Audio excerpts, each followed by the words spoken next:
Olá! Começa agora mais um episódio da 7ª temporada do EsferaCast, o videocast que dá o tom aos assuntos de maior destaque do país. Eu sou a jornalista Elisa Weck, da CNN Brasil, e entrevistei, durante o Fórum Esfera 2024, o CEO da Sabesp, André Salcedo, à frente da estatal de saneamento desde o ano passado. Ele tem especialização em parcerias público-privadas e concessões. Então é o ESG, a sustentabilidade, não porque é bacana ser ESG, é porque gera valor, gera rentabilidade e é um novo negócio para a companhia que pode ficar mais eficiente e essa eficiência retroalimentar a modicidade tarifária, você transferir para os consumidores toda essa parte de geração adicional de valor que você está fazendo com o tratamento de esgoto. E também já ocupou cargos no BNDES, além de passagens pela iniciativa privada.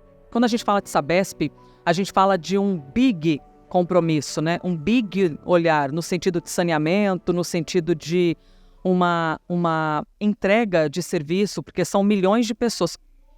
Em números, quantas pessoas são atendidas pela Sabesp? Quantos milhões nós estamos falando? Olha, é muita gente. A gente está presente no estado de São Paulo, são 375 municípios que estão no nosso contrato atual. Ano passado a gente ganhou mais um município, Olímpia, então são 376 atualmente operados pela companhia. No novo contrato, pós-desestatização, esse número se ajusta. Está 371 no novo contrato mais Olímpia, então vocês 372. É um ajustezinho marginal de municípios que não aderiram a esse bloco, que a gente chama de URAI, a Unidade Regional de Água e Esgotamento Sanitário. Então, para depois da oferta, a gente vai ter esse conjunto de municípios ajustado por um contrato longo de 35 anos até 2060. E hoje nós atendemos, preparada? São mais de 28 milhões de clientes. 28 milhões de clientes? Gente pra caramba. São 2/3 dos municípios de São Paulo. Sim. E mais ou menos 2/3 da população também. Só na região metropolitana são quase 20 milhões de clientes. Região metropolitana da cidade de São Paulo. É muita gente. E aí a gente está falando do serviço de fornecimento de água e também o que do tratamento e recolhimento do esgoto? Tudo. A Sabesp, é curioso falar isso, porque é a única indústria que faz todo o ciclo. Pega o produto, trata o produto, entrega na sua casa, você não precisa pedir delivery, ele entrega na sua casa, processa, pega o rejeito, coleta, trata e devolve para a natureza. Então a gente tem a logística reversa, o tratamento, então um ciclo completo de captação, fornecimento, recolhimento, tratamento e devolução para a natureza do mesmo produto. Aqui nesse tipo de encontro, André, a gente tem muitos assuntos sendo debatidos, de segurança pública, reforma tributária e muito daquilo de sustentabilidade, Porque quando a gente fala de transformações do meio ambiente, a gente não fala de um futuro, a gente fala de um presente. Bom, o noticiário está aí para mostrar para a gente as dores, desses momentos de adversidades do meio ambiente. De que maneira a Sabesp olha todo esse cenário e também projeta um futuro daqui para frente? Porque, por exemplo, com toda certeza, locais que vocês fornecem serviço também são locais ali de um alto risco de questões de meio ambiente, as montanhas ou parte da montanha, que vem abaixo com desabamento e tudo mais. De que maneira vocês também estão envolvidos para criar esse fluxo sustentável, do produto que chega até a casa das pessoas? Essa pergunta é muito bacana porque o saneamento talvez seja a atividade econômica, a atividade de infraestrutura mais associada à preservação ambiental. E é mais dependente da preservação ambiental. O ciclo da água, a água é o bem que materializa basicamente todos os efeitos climáticos. Excesso de chuva, pouca chuva, aumento da temperatura dos oceanos. Então, isso afeta muito o nosso dia a dia. Além disso, dentro da nossa gestão ambiental, ao longo dessa jornada que foi construir as infraestruturas para atender as pessoas, essas 28 milhões de pessoas que a gente atende, algumas alavancas de valor de sustentabilidade ainda não foram plenamente acessadas. Vou dar um exemplo. Quando a gente trata o esgoto, a gente gera muito lodo, a matéria orgânica física do processo de tratamento. Separa a água e a matéria sólida. E isso é descartado. Como é que é descartado hoje? A gente usa caminhões para levar para aterro sanitário. Então, é combustível, é gasto com logística, emissão de gás de efeito estufa. O que a gente está fazendo? A gente está criando o conceito, aplicando o conceito de economia circular nessa atividade. Que é o quê? Você tratar o lodo ainda na estação de tratamento. Então, gerando o quê? Biogás, Então você pode gerar biogás e com o biogás gerar energia. Então você tem a cogeração de energia associada ao tratamento do lodo. Antes de ir para o aterro sanitário. Exatamente, você trabalha o lodo, processa ele para ele gerar todo o biogás possível. Esse biogás pode virar energia ou virar biometano, que a gente usa hoje, por exemplo, na nossa frota de carros em Franca. Então, a frota de carros leve em Franca, que a Sabesp tem, toda ela é abastecida com biogás gerado no tratamento do esgoto.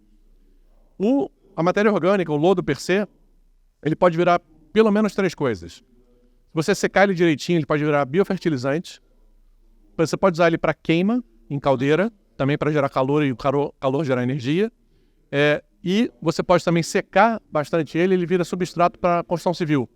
Cerâmica, por exemplo. Então tem muita coisa que pode ser feita com o conceito de economia circular e, assim, pensar no futuro de usar zero de aterro sanitário. Que a gente processe as nossas matérias orgânicas e esses subprodutos virem negócios. Então é o ESG, né, a sustentabilidade, não porque é bacana ser ESG, é porque gera valor, gera rentabilidade e é um novo negócio para a companhia que pode ficar mais eficiente e essa eficiência retroalimentar a modicidade tarifária, se transferir para os consumidores toda essa parte de geração adicional de valor que você está fazendo com o tratamento de esgoto. Todos esses... Então, esse processo que acaba trazendo um novo destino para o aterro sanitário, ou pelo menos a gente reduzir um pouco no futuro, né, presidente, aquilo que a gente deposita em cima do aterro sanitário. Disso tudo que o senhor explicou, o quanto é uma realidade hoje, ou quanto vocês projetam, que nos próximos 10 anos nós tenhamos essa transformação, nos próximos 20 anos, a gente está falando de algo a longo prazo. Sim. Hoje, 100% da matéria orgânica gerada nas estações de tratamento de esgoto são destinadas a aterro sanitário. Certo. Esse processo ele vai se iniciar agora. Então, a gente vai implementar um novo sistema de tratamento. A gente está expandindo a capacidade das estações e, ao expandir, modernizando o processo antigo. E aí, à medida que a gente vai fazendo isso, você vai acoplando esses módulos. Então, a produção do biogás, com a produção do biogás, o calor gerado no processo de geração de energia, ele pode ser retroalimentado e secar o lodo. Então, é um processo que, para as estações da região metropolitana, a gente está falando aí de 5 anos, 4, 5 anos. Tá. A gente poderia começar a pensar em reduzir até zerar o envio de matéria para aterros sanitários. E eu acho, se eu não estou enganado, o governo do estado comentou no Dia do Meio Ambiente, que foi quarta-feira, que existem 170 aterros sanitários com menos de 5 anos de vida útil pela frente. Pela frente? Exato. Então, mas por quê? Porque já chegou na sua capacidade máxima. Então a gente precisa repensar resíduo. As cidades precisam repensar resíduo.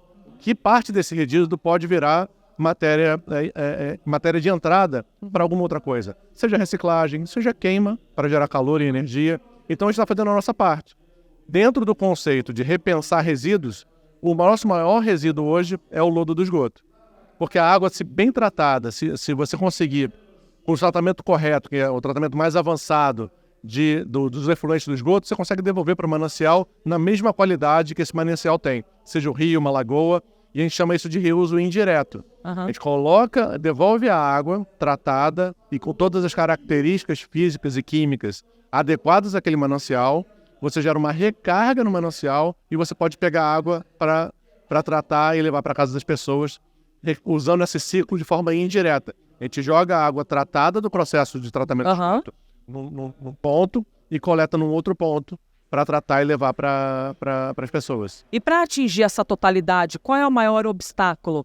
É a discussão com o poder público? É inteligência? É investimento? É dinheiro para conseguir ter estrutura, para você renovar todo esse processo? Qual que é o maior desafio daqui para frente? Hoje é investimento.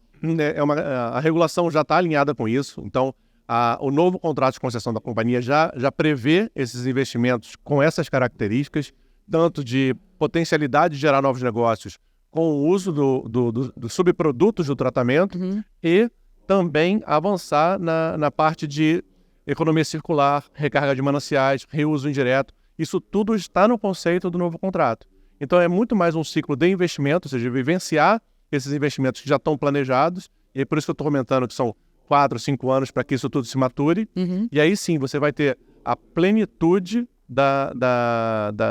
do uso do conceito, aplicação do conceito de economia circular dentro das estações de tratamento de esgoto da região metropolitana de São Paulo. Esse processo já começou, a gente lançou ainda como empresa estatal, né, os editais para as estações no final do ano passado. É um processo longo, né, porque é edital, então tem oferta e o outro reclama, então vai e volta, até você chegar no final e contratar, vão uns 6 meses, 7 meses. Então, a gente está exatamente nesse processo que já prevê que a tecnologia da expansão e modernização das estações está alinhada com essa rota tecnológica de, ter um tratamento adicional no efluente líquido, na água, para que ele seja totalmente alinhado com o manancial onde ele vai ser depositado. E aí esse conceito do reuso indireto ser aplicado. E 2, o lodo ter toda a sua potencialidade de uso, seja geração de biogás, secar para virar lodo, secar para virar matéria orgânica para queima, ou o uso de cerâmica para construção civil, que são exemplos que a gente já conhece, poderem ser aplicados. Bom, por fim, eu tenho aqui um ping-pong rápido, uns 30 segundos aqui para você poder responder. E as 3 perguntas que a gente está fazendo para todos os convidados, presidente, qual a reforma estruturante você avalia que poderia ser a próxima do governo para poder aumentar a nossa eficácia, reduzir a dívida do Brasil? A gente fala muito sobre reforma tributária agora, mas que outro tipo de reforma o senhor estima que deveria ser feito também?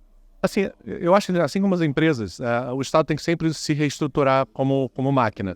Então, a gente foi evoluindo no tempo e muitas carreiras de Estado permanecem lá sem precisar existir. Então, assim, a reforma administrativa, repensar o papel do Estado, onde ele tem que atuar, onde ele tem que ser eficiente. Tem coisas provavelmente que o Estado hoje deveria fazer e não faz, e precisa de gente para fazer, capacitar pessoas para fazer, e tem coisas que ele fazia e não precisa fazer mais. Então tem uma evolução aí do Estado, uma evolução temporal de décadas, que não está capturada na estrutura do Estado. Então eu sou funcionário público, então eu falo com muita tranquilidade, sou funcionário do BNDES há 19, 20 anos. Então, assim, toda a Sabesp também é uma empresa pública. Então, falo com tranquilidade que, ao longo do tempo, tanto as empresas têm que evoluir, nós, como pessoas, temos que evoluir, a sociedade está evoluindo e o Estado tem que acompanhar essa evolução. Então, isso envolve, sim, uma reestruturação de carreira de Estado. Agora, mais uma pergunta rápida. Uma alíquota média hoje para o Brasil, quando a gente falar de reforma tributária, tá? Qual seria uma alíquota média aceitável? Por exemplo, a média do IVA entre os países da OCDE é de 19%. E hoje a carga tributária bruta no Brasil é de 33,56%. Você ousaria se arriscar qual seria uma tributação média, presidente? Eu acho que a questão aqui responder um pedaço sem falar o outro é complicado, porque a questão é muito mais qual é o serviço que é oferecido. Ter uma alíquota alta e muito serviço à população não é um problema. O problema é você pagar uma alíquota alta e não ter serviço. Então esse equilíbrio, qual é o tamanho do Estado, o que o Estado vai fornecer, eu acho que é um debate que conversa com o tamanho dessa alíquota. A gente tem sim uma estrutura que conversa com a primeira pergunta, ineficiente, um Estado que gera burocracia e acaba sofrendo com essa mesma burocracia. Então, tem que sim, na esteira da reforma tributária, desburocratizar, tem que repensar o papel do Estado e o tamanho do Estado para ser do tamanho correto, e essa conta é que ela vai derivar no tamanho da carga tributária. Porque a carga tributária, no final das contas, é para manter um Estado que tem que ser eficiente para servir a população. Perfeito. Última pergunta que eu lhe faço, então, a gente tem os dados recentes que mostram que o PIB cresceu no primeiro trimestre, que a taxa de desemprego atingiu o menor índice nos últimos 10 anos. Mas as impressões econômicas da população, às vezes, não estão convergindo tanto. É como se a população sentisse uma coisa e os números outros. A que se deve essa complexidade? Muitas vezes a população não sentia esses avanços. Esse é um tema realmente complexo, né? Porque, de fato... Ainda mais em 30 segundos. Tem alguns números que, de fato, tendem a dar uma sensação de melhora. Mas eu acho que, assim, no geral, taxa de juros alta prejudica a população como um todo. Então, tem uma questão de juros, né? Que não é só aqui, é uma questão global. Acho que é um sentimento que não está avançando. E apesar da gente ter evoluído nos últimos 5, 6 anos em várias reformas, isso não está se transferindo como bem-estar da população. A sensação de bem-estar, eu acho que também é prejudicada nesse processo de percepção. Certo. A gente tem emprego, sim, mas eu acho que o bem-estar geral da população ainda não evoluiu como deveria evoluir. Perfeito.